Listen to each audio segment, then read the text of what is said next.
Adrián von Speyer aborda ya el versículo 3 de esta meditación que hace sobre la carta a los Romanos del capítulo 8 para indagar, digamos, a fondo en el triunfo del amor. ¿Qué dice este versículo?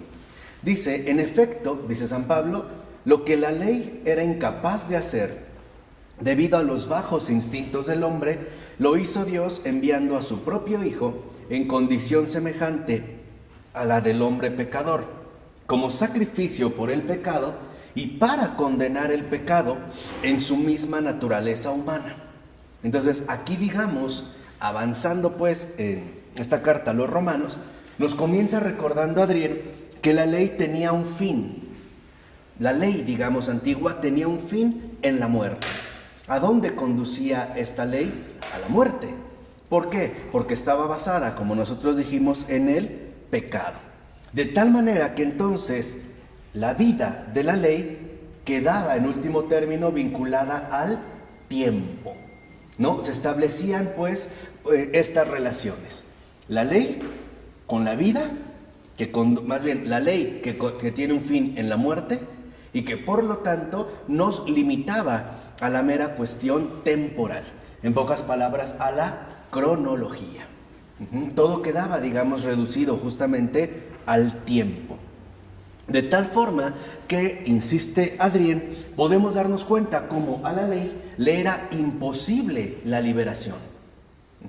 O sea, la ley en cuanto tal, o el cumplimiento de la ley, tal como la vemos expresada, por ejemplo, en el Antiguo Testamento, le era imposible la liberación. En pocas palabras, la ley no era la redención, no es justamente la redención, es más bien preparación para dicha redención.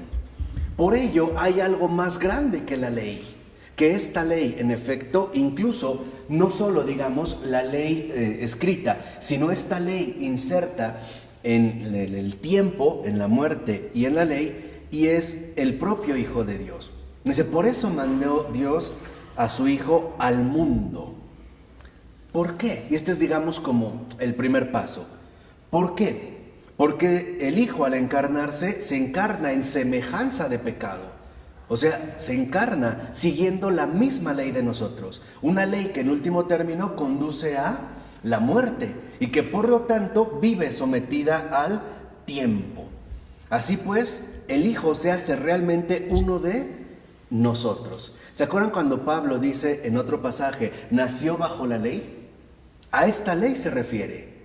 A esta ley, digamos, que humanamente tiene como fin la muerte. No solo se está refiriendo, por ejemplo, al decálogo.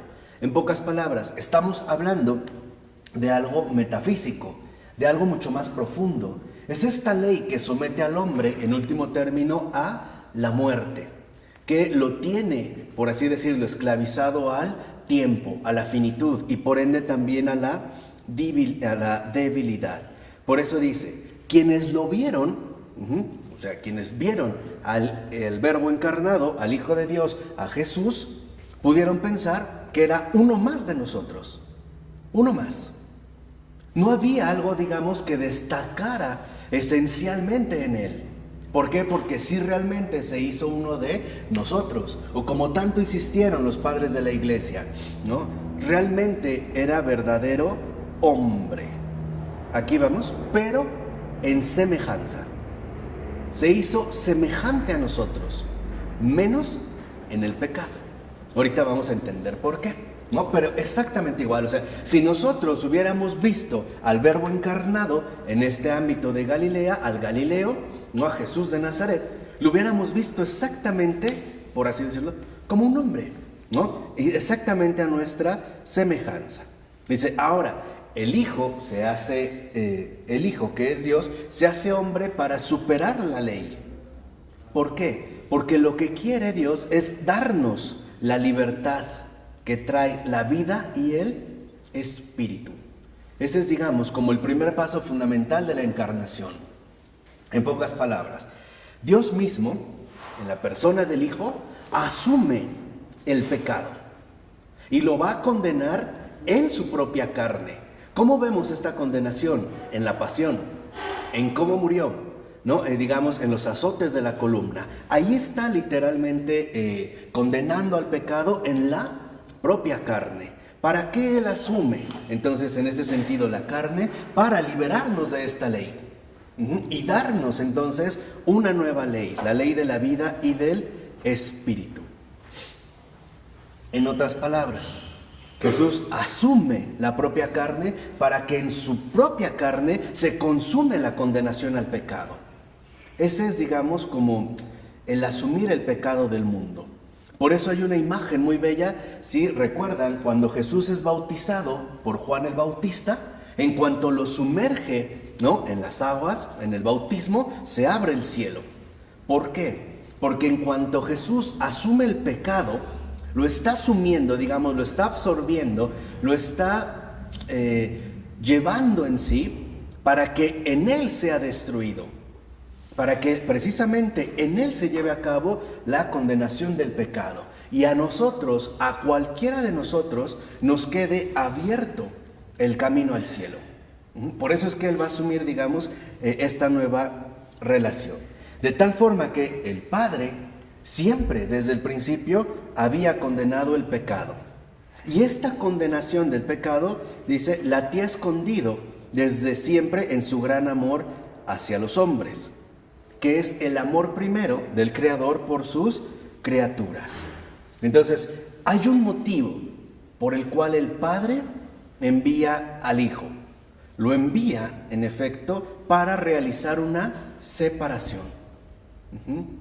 ¿Para qué? ¿En qué consiste esa separación? En que separe la vida de la muerte en su propia persona. Jesús, cuando asume el pecado del mundo, o esta expresión del pecado del mundo, acuérdense también es a Juan Bautista, ¿no? Ese es el Cordero de Dios, el que quita el pecado del mundo. Cuando dice el pecado del mundo, se está refiriendo a todos los pecados, a todos. No hay ni uno que no haya asumido el propio Jesús. Y al cargarlos, al asumirlos, al llevarlos en sí, los va a llevar literalmente hasta la cruz, hasta su condenación. Entonces, ¿qué es, digamos, lo que condena el Padre? El pecado. Pero que nosotros estábamos sometidos al pecado, no quiso nunca desde el principio que padeciéramos justamente esta condenación, sino que para nosotros lo que brillara fuera la salvación. Por ponerlo en palabras más sencillas, lo que cada uno de nosotros debió de haber padecido y sufrido, que es la vida de Jesús de Nazaret, desde su nacimiento hasta su muerte, lo hizo Jesús por cada uno de nosotros.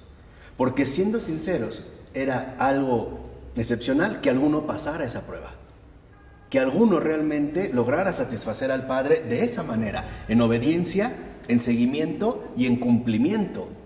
Era prácticamente imposible. Yo creo que ninguno, humanamente hablando, lo hubiera logrado. Solo Él. Por eso el Señor, en efecto, ¿no?, el Señor Jesús asume esta tarea. Una tarea que, como vemos, involucra, en efecto, la condenación del pecado. El condenarlo literalmente en la carne. El reducir la carne humana a hasta el extremo de la cruz. Hasta el extremo de la pasión. Ahí es donde se está, deshaciendo, ¿no? Deshaciendo precisamente el pecado. Por eso dice Adrián, el hombre al pecar había intentado alejarse de Dios, mantenerse a distancia. Pero Dios toma forma de hombre para venir a buscar precisamente al hombre. Esta es una gran diferencia. Lo que en realidad nosotros a veces intentamos, que es alejarnos de Dios, Dios lo supera. ¿Cómo? Haciéndose hombre. De tal manera que al hacerse hombre, es la manera más accesible para acercarse a nosotros. Por eso, si lo ven en su vida, no hay nada que resulte como estrafalario, extravagante, raro, ¿no? O sea, simple y sencillamente asume la inmediatez humana. Es la manera en la que Dios se puede poner más en contacto con nosotros. No hay ni siquiera una doctrina filosófica o teológica muy elaborada, algún fenómeno extraño. No, ahí hay alguien concreto que en efecto a partir de estos gestos nos quiere empezar a reconectar con Dios. ¿Para qué? Para que encontremos el verdadero espacio a partir del cual vivir. Aquí es donde el Señor abre un nuevo espacio. Si antes, vuelvo a repetir, lo que parecía dirigirnos era la muerte, o como dijera Heidegger, el ser para la muerte, una muerte irremediable, el peso del tiempo, de la finitud, que incluso no es nada nuevo esta conciencia de lo mortal, ¿no? Del carácter mortal, efímero, a final de cuentas, de los hombres, puesto que en los antiguos, en los paganos, solo como una referencia cultural, ya estaba. Ustedes recuerden que, por ejemplo, para los griegos, y en gran medida también para los romanos, pero de manera más notoria para los griegos, tienen una clara conciencia de que el ser humano es mortal. O sea, haga lo que haga, va a morir. Ese es su rasgo central. Pero hay un anhelo de inmortalidad. Hay un verdadero anhelo. ¿Cómo lo lograban los griegos? ¿Cuál era, digamos, su alternativa para no sucumbir al tiempo y a la muerte? O sea, para sobreponerse tanto al tiempo como a la muerte, a través precisamente de la verdad. Pero hay que entender en qué sentido lo comprenden los griegos. La palabra griega para la verdad utilizada es aletheia. Esa es la palabra que se traduciría como verdad. Pero esta aletheia involucra a su vez dos dimensiones. El prefijo a en griego es privativo, de tal manera que puede significar sin o carente de. Y letheia es lo relativo a lethe, que es olvido.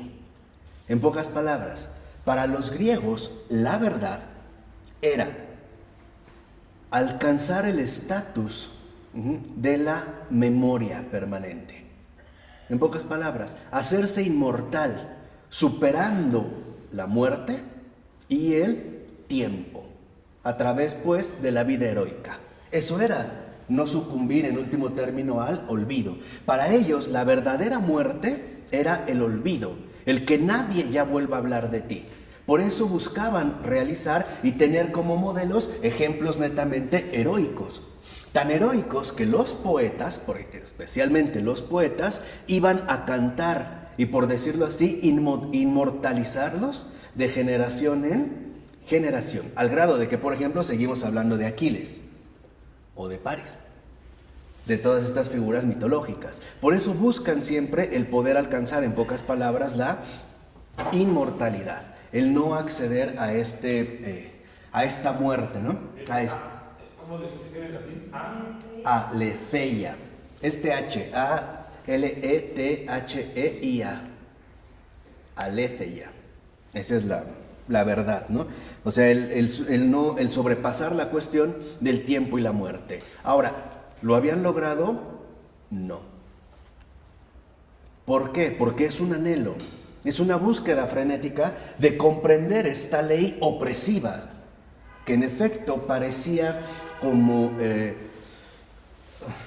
atraparnos por todos lados. Esta ley que conduce a lo temporal y a la muerte. Ahora, aquí precisamente, como en el Hijo, no hay espacio para el pecado, no hay espacio para la muerte. Él es vida.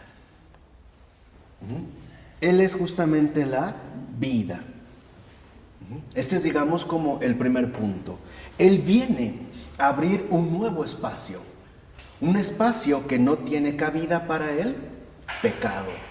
Y por lo tanto, el que está en él, el que se encuentra con él, el que le pertenece a él, ya no está sometido a la muerte. Y esto lo vemos que es como un anuncio que se lo hace ya a sus discípulos y que después van a experimentar sus primeros apóstoles. Por ejemplo, cuando les dice, no teman, ¿no?, al que puede herir o maltratar o incluso matar el cuerpo.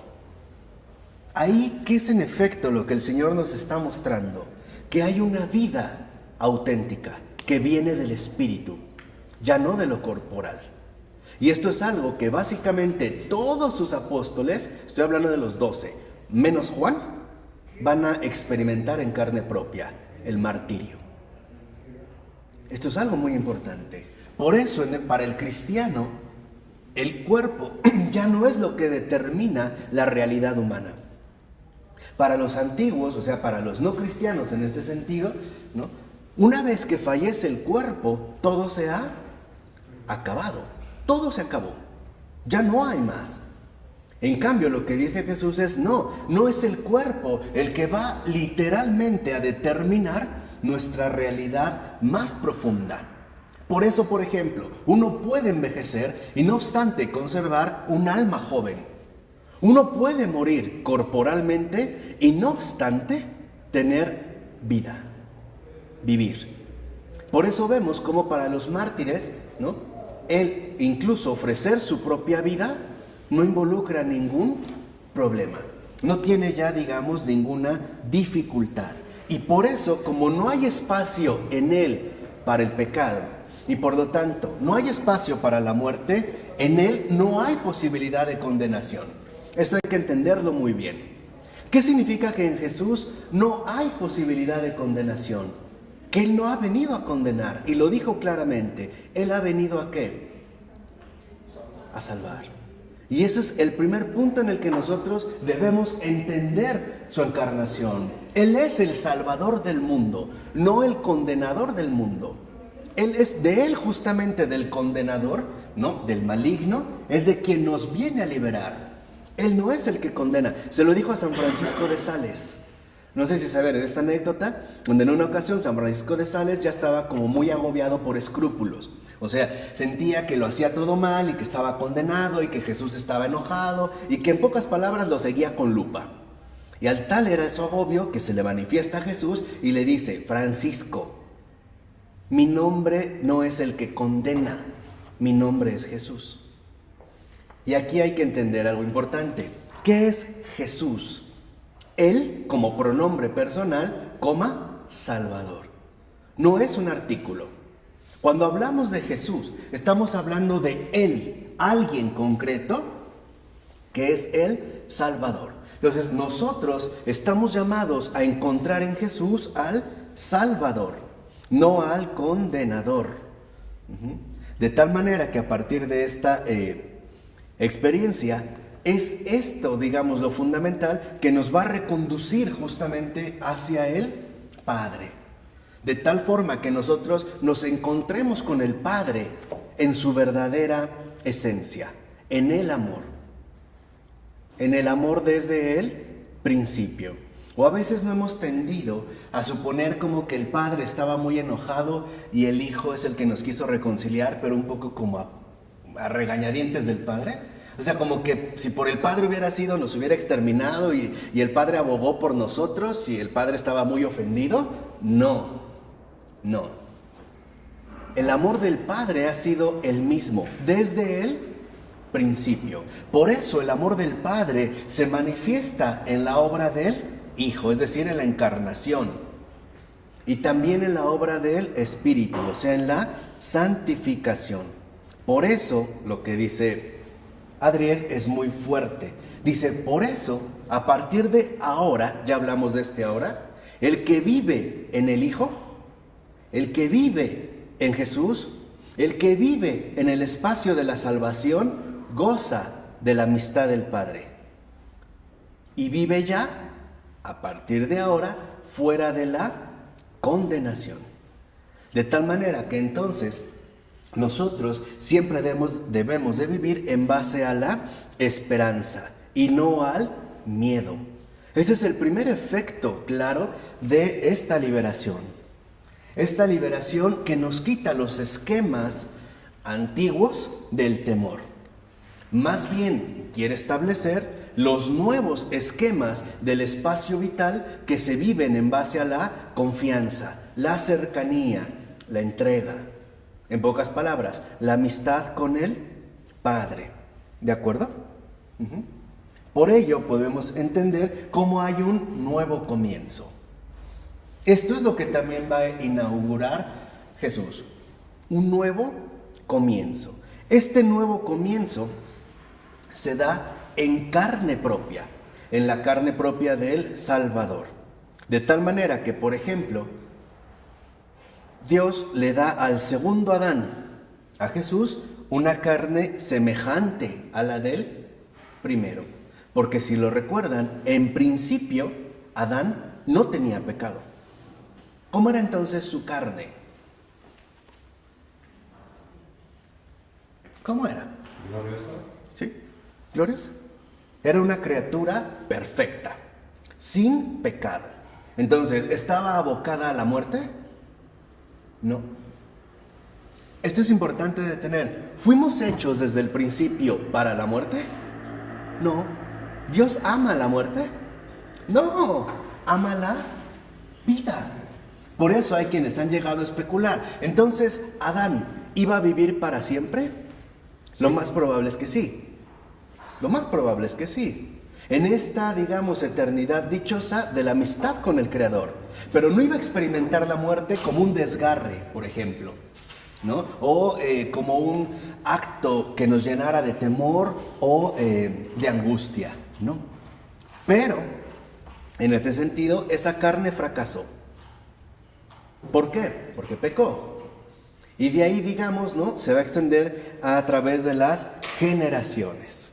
E incluso vemos que esta misma realidad corporal sufre tentaciones, ¿o no? A las cuales a veces no resistimos. Dice, incluso a veces puede ser que es esta misma realidad la que las provoca.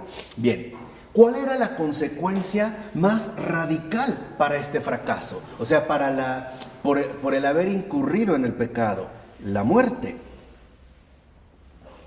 Esa era, digamos, como la consecuencia más radical, la muerte. ¿Por qué? Porque el hombre no puede soportar el conocimiento certero de su fin futuro. O sea, en pocas palabras, es terriblemente doloroso para el ser humano saber con certeza que va a morir, tarde o temprano. Digamos, es como un dolor realmente profundo. Además, implicaba otra cosa. El hombre que ama sus pecados no puede tampoco concebir que la muerte sea el final de estos pecados. Quisiera mantenerse, ¿qué?, con ellos. Recuerden esta frase de Agustín: Dios mío, hazme casto, pero no todavía. A eso se refiere. Es esta cuestión, ¿no? Señor, hazme casto, pero no todavía. O sea, es como decir, dame chance, ¿no? Entonces, si lo vemos en este sentido, esta carne es justo lo primero que tenía que ser liberada. Por eso es que esta liberación se lleva a cabo en carne propia. Así que entonces, dentro de esta carne, es justo esta nueva carne, semejante a la del primer Adán, la que es apta para recibir la condenación paterna. ¿Por qué? Porque es justo en esta carne que no está ya vinculada al pecado, donde esta condenación va a tener su plena consumación. En pocas palabras, esta condenación paterna, el Hijo no la asume desde el cielo, sino sobre la tierra, que es más radical. Asume literalmente el precio y el peso de esta condenación, de este juicio. ¿Cuál es el verdadero peso de esta condenación? La cruz. Les vuelvo a repetir, lo que cada uno de nosotros debió haber padecido, lo padeció Jesús. Así que entonces, esto ya nos debe demostrar dos cosas fundamentales. La primera, lo peor ya pasó.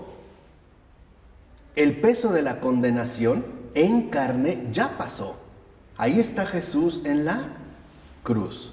2. ¿Qué nos queda entonces a partir de ese nuevo comienzo? La esperanza y la profundización en la salvación. Porque justo en la cruz lo que se hace ya plenamente visible es la condenación del pecado, no del pecador. Y aquí hay una situación a veces como que se llega a confundir fácilmente. Lo que hay en la cruz es la condenación del pecado. Jesús ha asumido el pecado del mundo y ha llevado este pecado, por decirlo así, hasta la ¿qué? Cruz. ¿Dónde quiere el Padre el pecado? En la cruz. En la cruz. ¿Qué es lo primero que ha crucificado el Padre? Pecado. El pecado en carne. O sea, lo ha hecho concreto. Lo ha hecho carnalmente. Ahí lo ha llevado. ¿Quién de nosotros, sinceramente, está muchas veces dispuesto a llevar sus propios pecados a la cruz?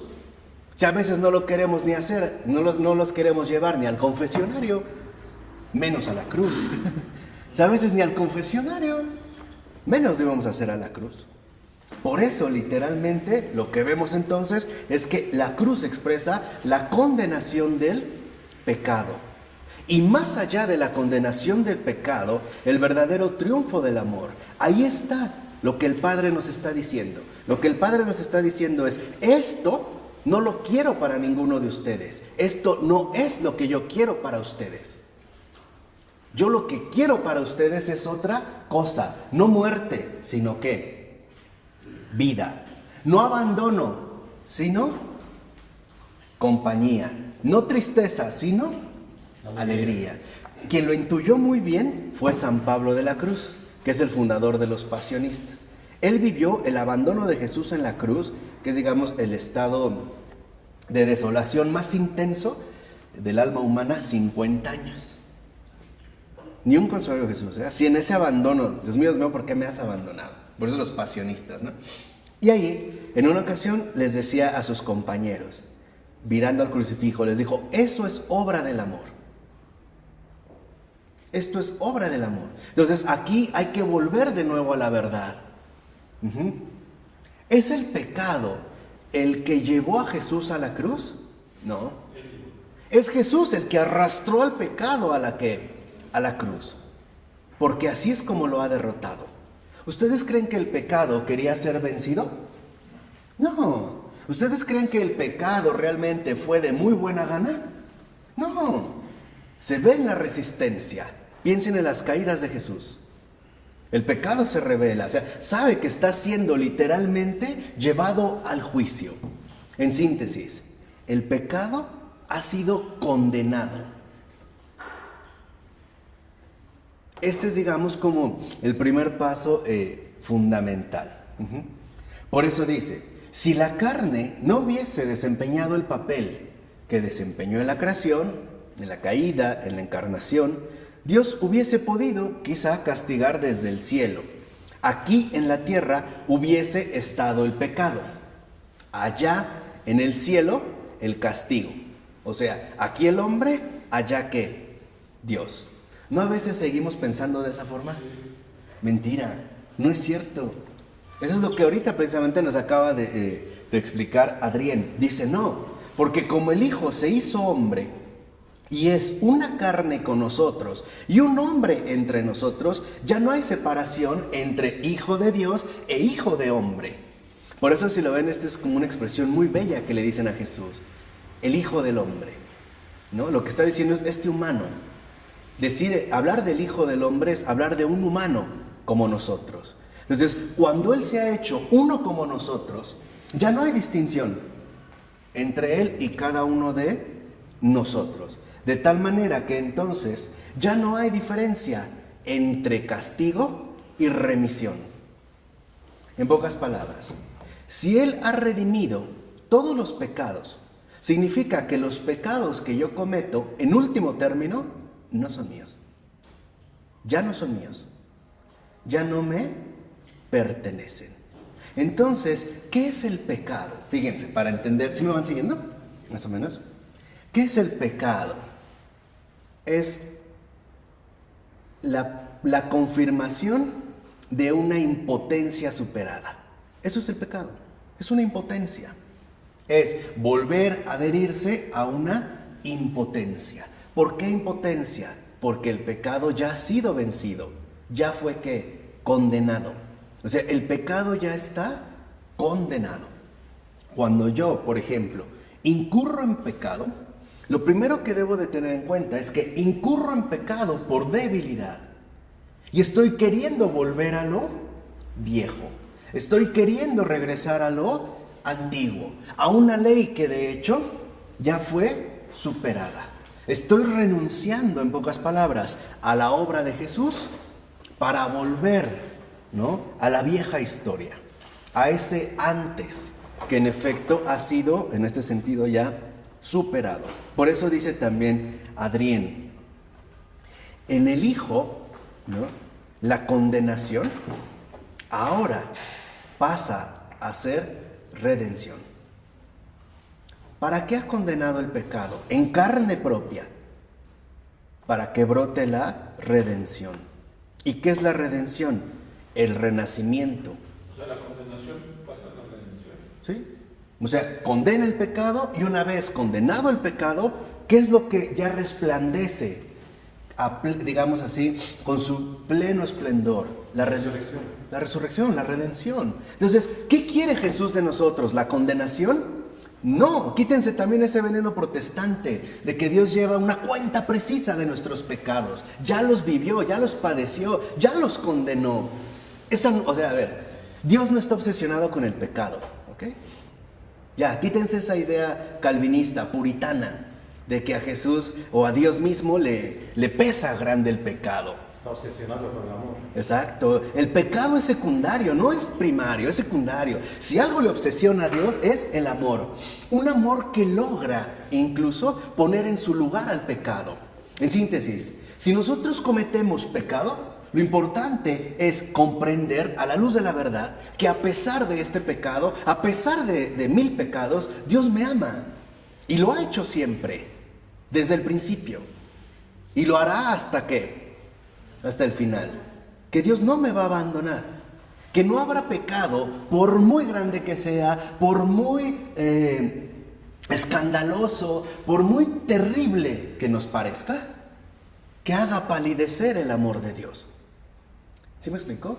Esto es fundamental. Esto es parte del origen profundo del Evangelio, de la alegría verdaderamente evangélica. El pecado ya no tiene la última palabra, sino la redención. El pecado no está al centro. Ahora, el pecado, claro, permanece sí, pero ya no es lo central. Ya se ha vuelto algo periférico. Ya es algo incluso secundario. Ya no es como antes, en la antigua ley, lo que en efecto estaba ¿qué? Al centro.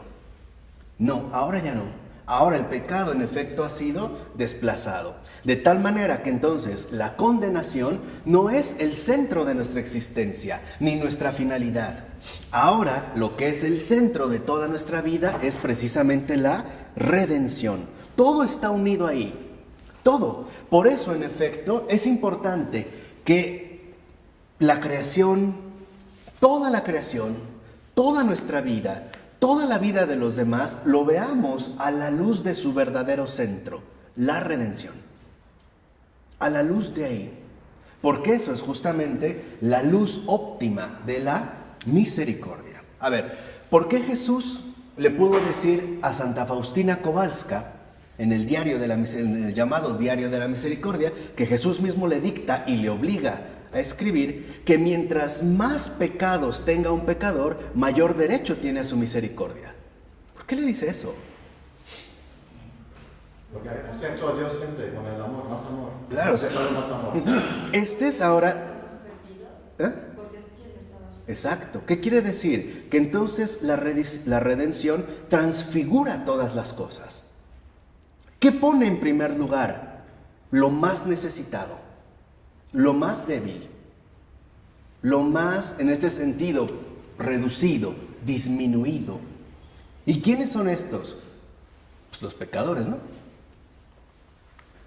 ¿Es esto algo fundamental? Porque a veces pareciera que en cada uno de nosotros el pecado sigue siendo una carga terrible.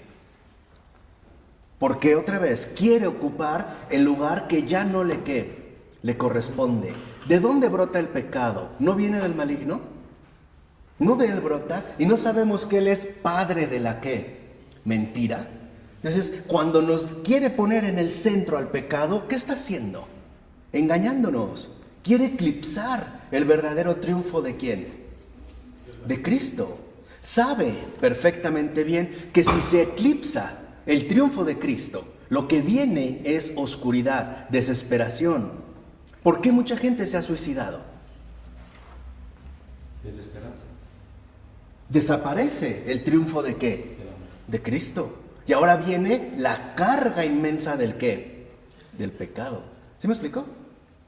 Esto hay que entenderlo bien a fondo. Hay que comprender, digamos, las consecuencias terribles que esto lleva. Por eso podemos decir que entonces el suicidio es un pecado grave. No, es una desgracia enorme. Es una desgracia terrible. Porque es efecto de el eclipsar el triunfo ¿de qué? De Cristo. Por eso es muy importante que si nosotros incurrimos en pecado, lo primero que tenemos que hacer es volver la mirada a Cristo y preguntarnos, ¿y Él qué dice de mí? Mi propia conciencia dice que soy basura, que no merezco vivir. Bueno, ¿Él qué dice de mí? De tal forma que entonces no nos dejemos nuevamente atrapar o sumir por la cuestión del pecado. Porque el Padre quiere darnos eso, una carne nueva, una vida nueva. Quiere hacernos receptores, en pocas palabras, de su espíritu, que vence exactamente todo pecado. O sea, ¿qué quiere el Padre? Darnos un don de vida. Ojo, un don de vida en el que la muerte no está desaparecida, sino superada. ¿Nosotros vamos a morir? Sí, pero ahí no acabó todo. Simple y sencillamente estamos llamados a trascender la muerte. No escondiendo. No está desaparecida. No está escondida. O sea, no dijo, no van a morir. Sí. Pero la muerte no tiene ya la última palabra. Ya por eso para nosotros literalmente la muerte es un tránsito. Es un don. Sí. Por ello, ¿debemos tener miedo a la muerte? No. Porque otra vez les vuelvo a decir, ¿a dónde conduce la muerte? A la vida, a Dios. La muerte no tiene poder en sí misma. No crean de que de repente dicen, es que la muerte lo sorprendió. No. Cada vez que una persona muere es porque ha sido llamada a la presencia de su Señor. Esa es la muerte.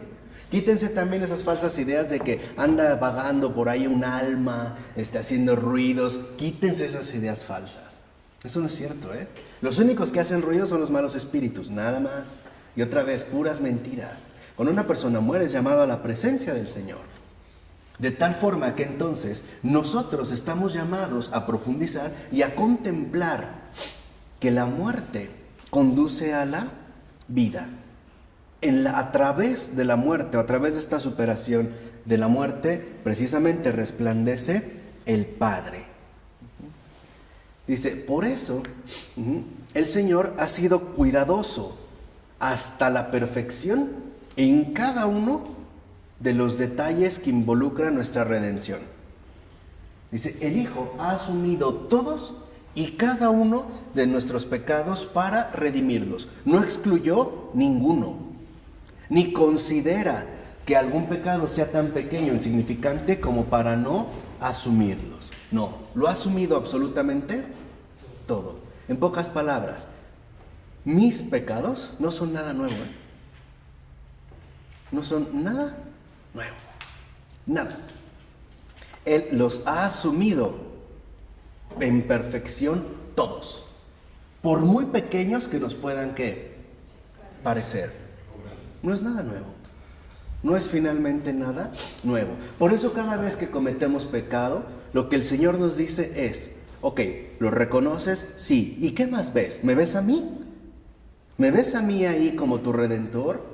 El pecado te lleva a experimentar la redención, que es lo que Él quiere, o el pecado te engaña y te hunde en la condenación. ¿Sí me explicó? Este es, digamos, como el punto importante. ¿Hacia dónde es que el pecado nos conduce? ¿Hacia la redención, que es el camino, el nuevo comienzo que ha instaurado Cristo Jesús? ¿O el pecado sigue engañándonos, queriéndonos conducir otra vez hacia la condenación? Dice, por ello, el cuerpo humano del Hijo es servicio. ¿Cómo? En su debilidad, en el agotamiento, en ese extremo a la hora de la muerte, como objeto de condenación. Ahí, o sea, vamos a decirlo así, en la total impotencia. Es sumamente débil como para asumir todo este poder. Por decirlo así, se pone en manos del pecado, se deja. Y esto hasta lo vemos físicamente. Cuando van por él, no sé si recuerdan, a Getsemaní, ¿cómo lo tratan? ¿Cómo lo tratan? ¿A poco lo llevan por las buenas? Ahí ya se puso en sus ¿qué? Sus manos. Y se lo dijo, se los acaba de decir a los apóstoles, ¿no? Mi hora está cerca. La hora, ¿no? De las tinieblas está cerca. Ya está cerca la hora en que el Hijo del Hombre será puesto en manos de los pecadores. En pocas palabras, se le deja al pecado que haga con él lo que quiera. Y lo vemos. ¿Y va a aprovechar la oportunidad o no? Sí. ¿Lo va a intentar destruir o no? ¿Cuál era la profecía de Isaías? No tenía aspecto de hombre, parecía un gusano. Pues imagínense cómo estaba. De la cara, del cuerpo, ¿no? O sea, totalmente ¿qué? Destruido, desfigurado, exacto. Desfigurado. Dice que cargó sobre sí todas nuestras culpas. Todas. Ese es el peso. El peso está desfigurado. Pero curiosamente, el pecado piensa que está destruyendo a un hombre. Lo que no sabe es que el pecado está destruyendo su propio receptáculo, el cuerpo humano. En pocas palabras, el pecado se está destruyendo a sí mismo. Aquello en lo que dominaba, él mismo lo está ¿qué? Destruyendo. ¿No por eso el Señor dijo, aquí que vengo y hago todas las cosas nuevas? Lo que no pensaba el pecado es justo lo que está ¿qué? Realizando. Por eso en el momento culminante de la cruz, sabemos que fue crucificado más o menos a las 12 del día, 11, 12. ¿Cuánto duró? 3 horas. ¿Por qué no murió luego? ¿Alguien sabe? Y eso lo han visto varios místicos, ¿eh? No lo invento yo. ¿Por qué no murió luego? Porque la muerte olfateaba algo raro. La muerte olfateaba que ahí había algo raro. Intuía, por decirlo así, que había algo extraño. Que en el momento en el que abordara ese cuerpo, algo iba a pasar. Y sí, porque el que está ahí, en realidad es la vida. Por eso dice, por ejemplo, también San Alfonso María de Ligorio, que cuando Cristo ya vio que la muerte no se animaba, la obligó. ¿Cómo? Inclinó la cabeza. Y ahí sí, la muerte no tuvo que. Porque se queda sin peligro. Ya, o sea, él mismo ya se entrega por voluntad propia. Y a la muerte no le queda otra más que tomarlo. Pero, ¿y eso pasa cuando la gente está como en sufrimiento? Después de Cristo. En este momento es lo insólito. En pocas palabras, la muerte intuye que ahí hay algo raro. También lo vio San Agustín. San Agustín decía que cuando Cristo muere, ¿no? Y la muerte, por decirlo así, se lo traga, se tragó su propio veneno. Porque la muerte se topó con la vida invencible. Era como haberse comido un veneno que dejó a la muerte moribunda. Por eso se acuerdan estos himnos litúrgicos tan bellos, también le dice San Pablo, muerte, ¿dónde está tu aguijón? ¿Dónde está ahora tu poderío?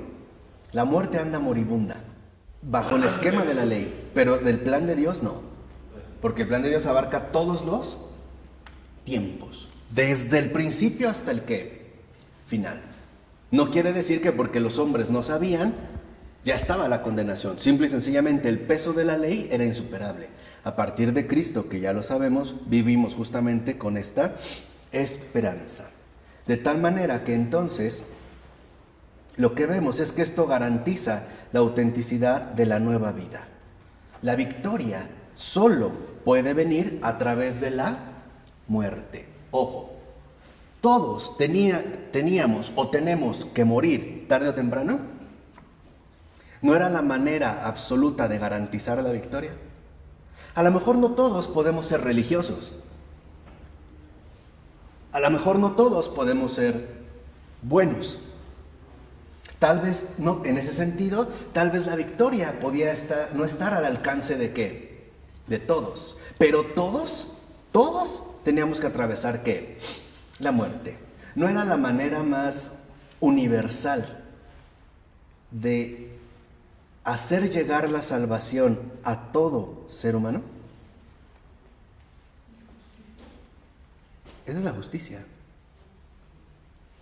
La justicia es que el triunfo de la voluntad de Dios sobre todo lo demás. Esa es la justicia. Ahora, en la muerte, precisamente, ahí es donde llegará la nueva vida. La muerte ya no será lo último. Justamente a través de ahí, que todos debemos pasar, a través de ahí se anuncia, ese es el inicio de la nueva vida. Por eso ahora, con la muerte del Señor, todo pecado debe morir, lo que yo les decía. Ahora, en la muerte, ¿qué encontramos? ¿Condenación? No. ¿Qué encontramos? Salvación. Y la muerte ahora está al servicio del Señor, lo que yo les decía. Ya no puede, en este sentido, hacer, por decirlo así, lo que se le dé la gana. En pocas palabras, dice Adrián, la nueva vida, la vida nueva que nos ha traído el Señor, exige todo el espacio. Todo el espacio. Que todo el espacio finalmente quede lleno de redención. Que no quede espacio para el pecado y por lo tanto para la condenación. Que no quede espacio para la muerte, sino todo espacio sea abarcado para la vida. ¿Qué está haciendo de fondo aquí el Señor? ¿No nos está preparando para la santidad, que es la única manera de estar en el cielo? Donde no puede haber ni la menor presencia de pecado, de condenación, de falla. Está abriendo precisamente este nuevo espacio. Está haciendo que este nuevo espacio vital quede libre. ¿Libre de qué? De pecado, de condenación y de muerte. Por eso, vuelvo a repetir, para nosotros el pecado, la condenación y la muerte no son centros vitales de nuestra existencia. Condenación y muerte. Sino los verdaderos centros no están dados en el pecado, sino en la gracia. No en la condenación, sino en la redención. No en la muerte, sino en la vida. El Señor entonces ha instaurado precisamente un nuevo espacio. Es este nuevo espacio al que nos invita a todos y a cada uno de nosotros a ingresar y cambiar, por lo tanto, nuestros criterios cristianos de valoración. ¿Qué es más fuerte, la condenación o la redención? La redención. ¿Qué es más fuerte, el pecado o la gracia? La gracia. ¿Qué es más fuerte, la muerte o la vida? Por eso todo, absolutamente todo, incluidos nuestros pecados, ahora están al servicio de la redención. En pocas palabras, nada juega en contra nuestra, porque por muy grave que sea mi pecado, yo puedo experimentar en este pecado la oportunidad de la redención, una experiencia de redención. Por ejemplo, a través del sacramento de la reconciliación. Yo puedo ir a confesarme. Por eso, dicho sea de paso, los sacerdotes no son administradores del sacramento, no dueños de los sacramentos. Los sacerdotes están llamados a administrar estos sacramentos y a hacer visible y palpable esta redención que el Señor quiere que todos y cada uno de nosotros experimentemos para que reconozcamos justamente su triunfo. Un triunfo que, como hemos visto, ha superado al pecado, a la condenación y a la muerte. ¿De acuerdo? Vamos a dejar hasta aquí. En nombre del Padre, del Hijo, del Espíritu Santo. Amén.